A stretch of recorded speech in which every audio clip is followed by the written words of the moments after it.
Je fais cette vidéo suite à la demande d'un ami qui voulait que je démontre l'absence de réponse de l'islam suite à la mort du Christ sur la croix.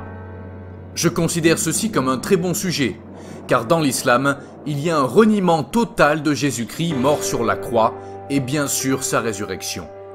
C'est une question fondamentale dans la foi chrétienne, car la mort de Jésus à la croix et sa résurrection le troisième jour constituent l'accomplissement du plan de salut de Dieu. Ce plan consiste à sauver l'homme du péché. Jésus est présenté dans la Bible comme l'agneau qui ôte le péché du monde. Pourtant, la majorité des musulmans contestent que Jésus soit réellement mort crucifié. Que dit l'islam sur la question? Le Coran n'est pas aussi clair qu'on le croirait sur la question. En premier lieu, examinons la sourate 4, 157. Nous avons vraiment tué le Christ, Jésus, fils de Marie, le messager d'Allah. Avant de continuer sur ce verset, je voulais vous mentionner quelque chose de très important. Dans ce verset, les Juifs disent « Nous avons vraiment tué le Christ ». Or, les Juifs n'ont jamais accepté Jésus comme étant le Christ. Comment se fait-il qu'Allah ne soit pas au courant de ce fait? Poursuivons le fameux verset fourbe d'Allah, sourate 4, verset 157. Or, ils ne l'ont ni tué, ni crucifié, mais ce n'était qu'un faux semblant. Et ceux qui ont discuté sur son sujet sont vraiment dans l'incertitude. Ils n'en ont aucune connaissance certaine, ils ne font que suivre des conjectures, et ils ne l'ont certainement pas tué. Le Coran cite ici une parole attribuée aux Juifs, selon laquelle ils ont tué Jésus. Mais ce propos est contesté dans ce texte. La crucifixion et la mort de Jésus n'auraient été qu'une apparence, un faux semblant. Mais comment aurait-on pu croire que Jésus était mort sur la croix si cela n'avait pas été le cas? Plusieurs interprétations traditionnelles de cette sourate voient quelqu'un d'autre prendre la place de Jésus sur la croix. Par exemple, certains disent que c'est Judas qui a livré Jésus. D'autres évoquent le nom de Simon de Cyrène, qui avait porté la croix de Jésus. Parmi les soufis, certains admettent que Jésus est réellement mort à la croix et ressuscité. Même Ibn Ishaq, un célèbre historien musulman, raconte qu'un certain homme appelé Sergius, ayant une ressemblance avec Jésus-Christ, aurait été crucifié à sa place. J'évite de raconter l'histoire, tellement elle est absurde, mais je laisse tout de même les références dans les commentaires de la vidéo pour ceux qui veulent en savoir davantage. Mais les questions qui se posent sont: pourquoi ces zones d'ombre demeurent autour de la mort de Jésus? Pourquoi l'islam n'affirme pas clairement que Jésus a bel et bien été crucifié par les Romains sous la pression des chefs religieux juifs? En effet, selon les musulmans, l'islam est apparu comme une continuité de ce qui a été révélé dans les écritures juives et chrétiennes.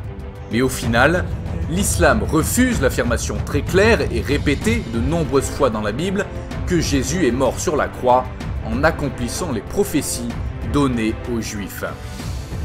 Une autre sourate 3, verset 55, laisse entendre le contraire de la première, puisqu'elle affirme que Jésus est réellement mort et ressuscité. Allah dit: « Ô Jésus, certes, je vais mettre fin à ta vie terrestre et t'élever vers moi, te débarrasser des mécréants et mettre jusqu'au jour de la résurrection ceux qui te suivent au-dessus de ceux qui ne croient pas. Ensuite, c'est vers moi que sera votre retour, et je jugerai entre vous ce sur quoi vous vous opposiez. » Cette sourate parle bel et bien de la vie terrestre de Jésus avant le jour de la résurrection, ce qui laisse entendre que Jésus devait mourir et ensuite serait élevé au ciel auprès de Dieu. La sourate évoque par ailleurs la grande place qu'ont ceux qui suivent Jésus, puisque ces derniers seront au-dessus de ceux qui ne croient pas. Pas ceux qui suivent Mahomet, mais bien ceux qui suivent Jésus. Par ailleurs, la négation de la mort de Jésus dans la sourate 4, 157 est en contradiction avec l'affirmation de sa mort par Jésus lui-même, selon la sourate 19, 33. « Que la paix soit sur moi, le jour où je naquis, le jour où je mourrai, le jour où je ressusciterai. » Dans le Coran lui-même, Jésus annonce sa mort et sa résurrection. Pourquoi donc nier ensuite qu'elle se soit produite? Beaucoup de musulmans diront que sa mort se produira beaucoup plus tard, car il reviendra et puis il mourra. Mais ils disent que c'est beaucoup plus tard, tant de mensonges et de jonglage avec les mots. Dans ce cas, pourquoi le verset 15 de la sourate 19 du Coran décrit la mort de Jean le Baptiste de la même façon que celle de Jésus du Coran? Que la paix soit sur lui le jour où il naquit, le jour où il mourra et le jour où il sera ressuscité vivant. On voit clairement que les suites des événements sont les mêmes à propos de Jean le Baptiste et Jésus, c'est-à-dire naissance, mort, résurrection. Si Jésus-Christ n'avait pas été crucifié, et si tant de monde ne l'avait vu ressusciter, quel intérêt les apôtres auraient-ils eu à proclamer la crucifixion et la résurrection de Jésus? À l'époque, la mort déshonorante de Jésus sur la croix semblait être la preuve qu'il ne pouvait être ni le Messie, ni un prophète. Quel intérêt pour les chrétiens d'inventer une crucifixion qui n'aurait pas eu lieu?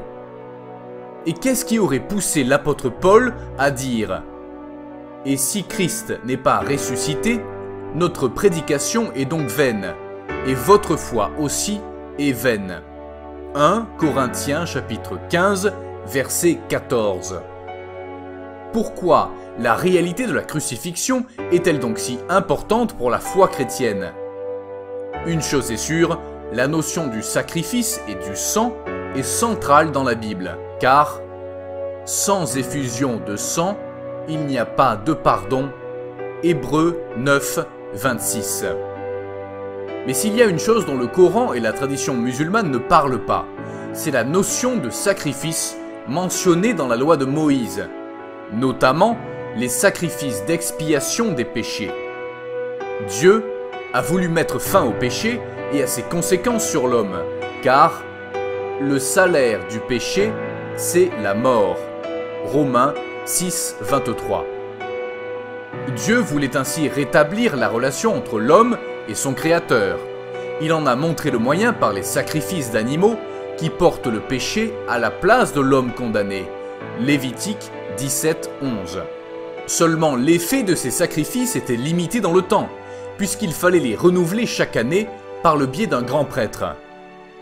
Le péché commis par l'homme ayant causé une séparation, un fossé entre lui et Dieu, il fallait qu'il y ait un pont qui les relie à nouveau. Ce pont, c'est Jésus-Christ. Contrairement au sacrifice d'expiation des péchés qui était momentané, Jésus-Christ s'est donné lui-même en rançon sur la croix, une fois pour toutes et pour tous. Jésus est bien l'agneau de Dieu qui enlève le péché du monde. Il est le seul, il est le vrai, il est l'unique, innocent, qui meurt pour sauver les coupables. C'est cela qui manque si l'on nie la réalité de sa mort. Le faux semblant, déclenchant l'interprétation traditionnelle des musulmans de cette sourate 457, ce fameux sosie, est une duperie d'Allah lui-même, puisque le Coran est censé être sa parole.